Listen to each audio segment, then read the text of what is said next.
Shrat Parashat Kitavo. Premier passouk de la Parashat Kitavo, il parle de la mitzvah des bikurim, les prémices, les premiers fruits qu'on offrait au temple. Il commence comme ça, Kitavo, elle arrête quand tu iras dans le pays, etc., etc. Via Rashta, via Shaftaba, et quand tu vas l'hériter et tu vas t'installer vraiment dedans. Et Rashi là-bas, il explique que on a eu la mitzvah des bikurim, donc des prémices, qu'au moment où on a partagé la terre et on l'a conquise. Donc en vérité, on sait que cette période de la conquête de la terre et le partage de la terre, il a duré 7 ans et 7 ans, donc en tout 14 ans. Donc en vérité, ici, on vient de nous apprendre qu'on a la mise à des prémices qu'après ces 14 ans et pas avant. Maintenant, on ne comprend pas, parce qu'en vérité, on sait que chaque fois qu'il y a écrit Kitavo ou Kitavo ou, ça veut dire après ces 14 ans-là. C'est comme ça, Rachid explique que c'est ça, c'est un signe que la Torah nous donne tout le temps. Alors ici, pourquoi tu as besoin de répéter? Et quand tu vas aller hériter et partager la terre? Déjà dans Kitavo, on sait déjà que ça veut dire après tous ces moments-là. Pourquoi le passage qui vient répéter encore? Alors, en vérité, il y a certains commentateurs qui vont dire on aurait pu penser que les bikurim, on pouvait les manger avant. Alors ici, on vient de te rajouter ces mots en plus pour te dire que les bikurim, non, il faut quand même attendre les 14 ans. A priori, c'est pas tellement compréhensible. D'où on pourrait penser que les bikurim, on va pouvoir faire la mitzvah avant. C'est bizarre de penser comme ça. On sait vraiment que toutes les mitzvot, la majorité des mitzvot, elles ont été après. Donc déjà, de quelle période on est vraiment en train de parler ici?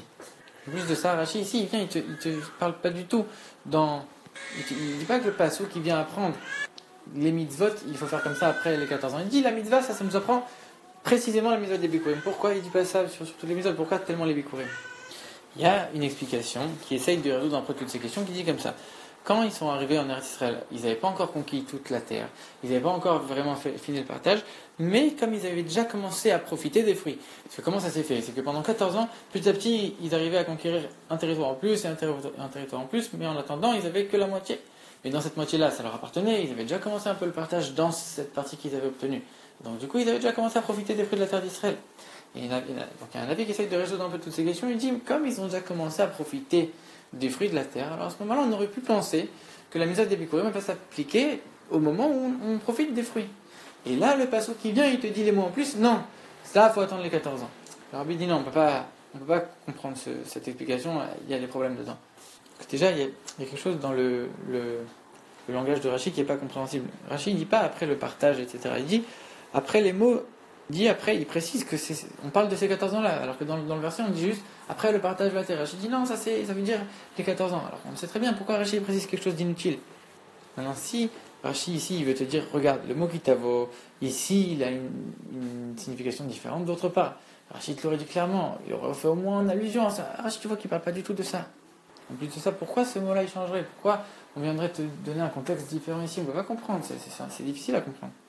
Et une autre raison, c'est qu'on voit que concernant d'autres mitzvot, comme par exemple le rabbi donne l'exemple de la chala, c'était aussi une mitzvah qu'on avait, on profitait tout de suite, dès qu'on avait même une partie des Israël qu'on n'avait pas encore tout conquis, on profitait déjà de la chala.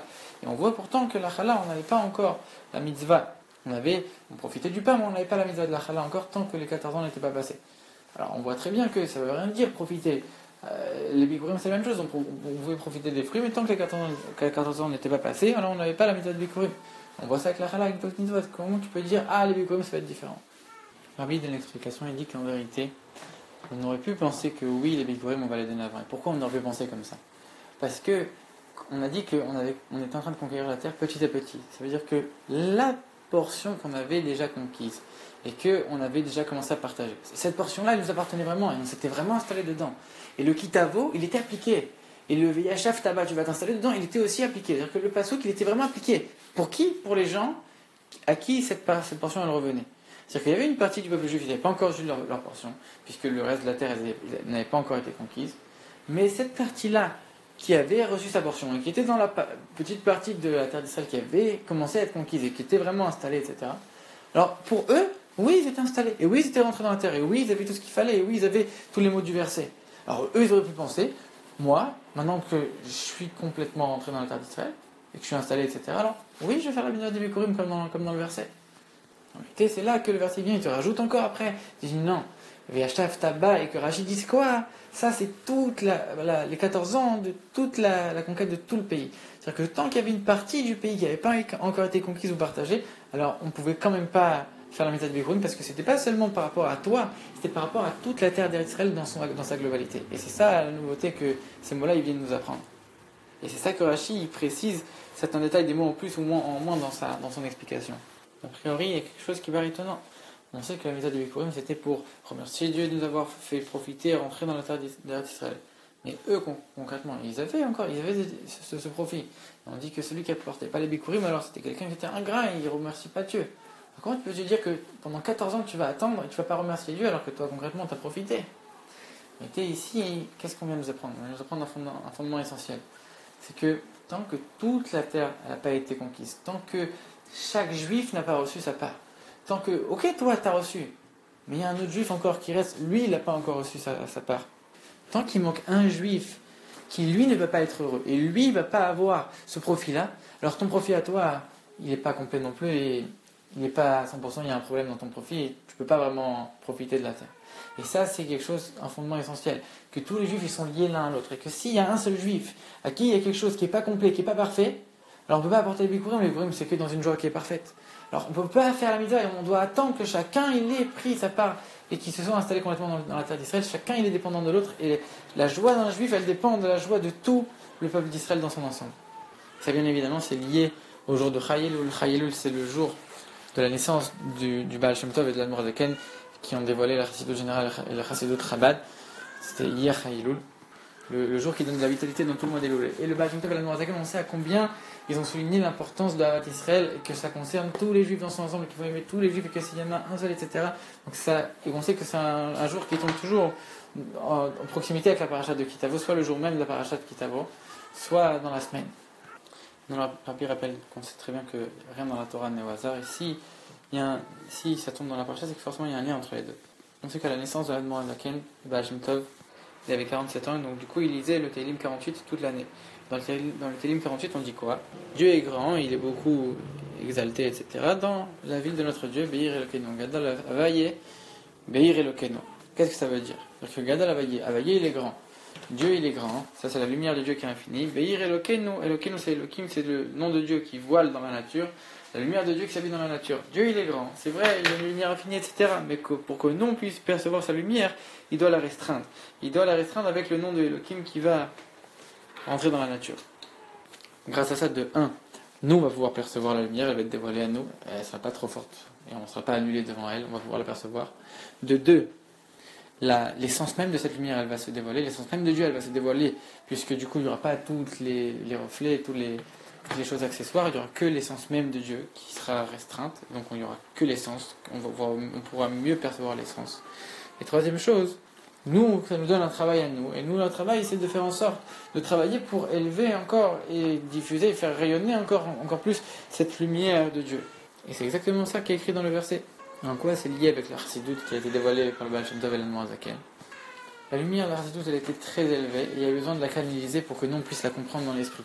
La lumière du Baal Shem Tov, qui est la Chassidut générale, c'est la première lumière qui est pas forcément perceptible par l'esprit humain, qui est très difficile à comprendre, qui est très profonde, etc., et qui est très vaste, qui n'a pas tellement d'ordre, etc. Et ensuite, il y a l'Admor Zaken qui vient, qui canalise tout ça dans l'intellect, dans Chochma Bina Da'at, Chabad, c'est-à-dire l'intellect humain, pour qu'on puisse la comprendre. C'est-à-dire qu'il y a une grande lumière, et on vient la restreindre, on vient la rentrer dans un système pour qu'on puisse nous la comprendre. Et donc, du coup, c'est ça la première qualité, que le numéro 1, on avait dit, pour que nous on puisse percevoir cette lumière de la Chassidut, pour que nous on puisse la comprendre. Deuxième chose, pour que l'essence même de cet enseignement il puisse se répandre, il puisse être dévoilé, qu'il n'y ait pas seulement tous les côtés accessoires et superficiels, mais qu'il n'y ait que les choses profondes et essentielles, l'essence même de l'enseignement qui soit dévoilée à nous. Et 3, ça nous donne un travail à nous, que par ça on va pouvoir dévoiler l'essence même de Dieu et l'unité même de Dieu, que Dieu il sera plus répandu et différent et partagé, on va unir le nom de Dieu vraiment sur terre grâce à l'étude de la profondeur de la Torah. Il faut aussi donner l'exemple, qu'on sait que pendant la création du monde, il n'y a pas eu un jour telle chose a été créée, telle chose a été créée. Le premier jour, tout a été créé. Mais tout a été créé, pas en potentiel, c'était pas encore fini. Tout a été créé, on va utiliser ce mot-là, on va dire en potentiel. Tout a été créé en potentiel le premier jour, il y avait la lumière pour créer le monde entier dans chaque détail. Et après, chaque jour, il y a eu quelque chose qui est venu exprimer cette lumière pour la canaliser et faire en sorte que la chose créée, elle soit exprimée dans le monde matériel. C'est un peu le même concept. Alors, nous, on ne peut pas faire l'unité dans le monde si nous, peuple juif, on n'est pas unis. Et comment on peut être unis entre juifs? On sait que quand deux hommes ils vont s'unir, alors ça va être une unité superficielle, puisque même s'ils sont unis, ça reste deux hommes, c'est-à-dire deux hommes séparés, qui sont unis, mais qui restent séparés. En réalité, un juif, c'est pas pareil. Un juif, on a tous la même neshama générale, et on est tous une partie de la même neshama. On a tous exactement, tu aimeras ton prochain comme toi-même. C'est vraiment comme toi-même. Lui, c'est toi-même, c'est la même chose. Par contre, ça demande un effort de se séparer de son existence propre, de son ego, de sa matérialité, de s'élever un peu plus haut que ça et de voir les choses telles qu'elles sont au niveau de l'âme. Et là, à ce moment-là, on va voir qu'on est tous unis, on est tous une même âme. Et là, il pourra y avoir pas juste une unité superficielle, une vraie unité complète et profonde. On a envie de plus que ça. On sait que le corps d'un juif, même ça, il est relié à l'essence même de Dieu. Et que c'est l'essence même de Dieu qui a choisi même le corps d'un juif. Et donc, du coup, on voit que forcément, même par le corps, même dans les choses matérielles, alors les juifs, ils sont quand même unis, et quand même unis de la même manière, de la manière la plus élevée possible. Et c'est ça qu'on apprend dans le verset qu'on a appris le verset de notre paracha Kitavo. Quand tu vas rentrer, elle arrête ses ratson, la volonté de Dieu, quand tu vas vouloir faire vraiment la volonté de Dieu, tu vas faire un travail sur toi vraiment pour unifier le nom de Dieu. Alors à ce moment-là, tu auras comme mérite de pouvoir avoir ce niveau d'Avat Israël, de percevoir les choses, un niveau d'Avat Israël où tu vas voir que même le corps des juifs qui sont chacun unis. Et ce travail nous permet d'avoir ce niveau-là d'Avat Israël, et par ça on va mériter de rentrer vraiment dans la véritable terre d'Israël avec la venue de Mashiach.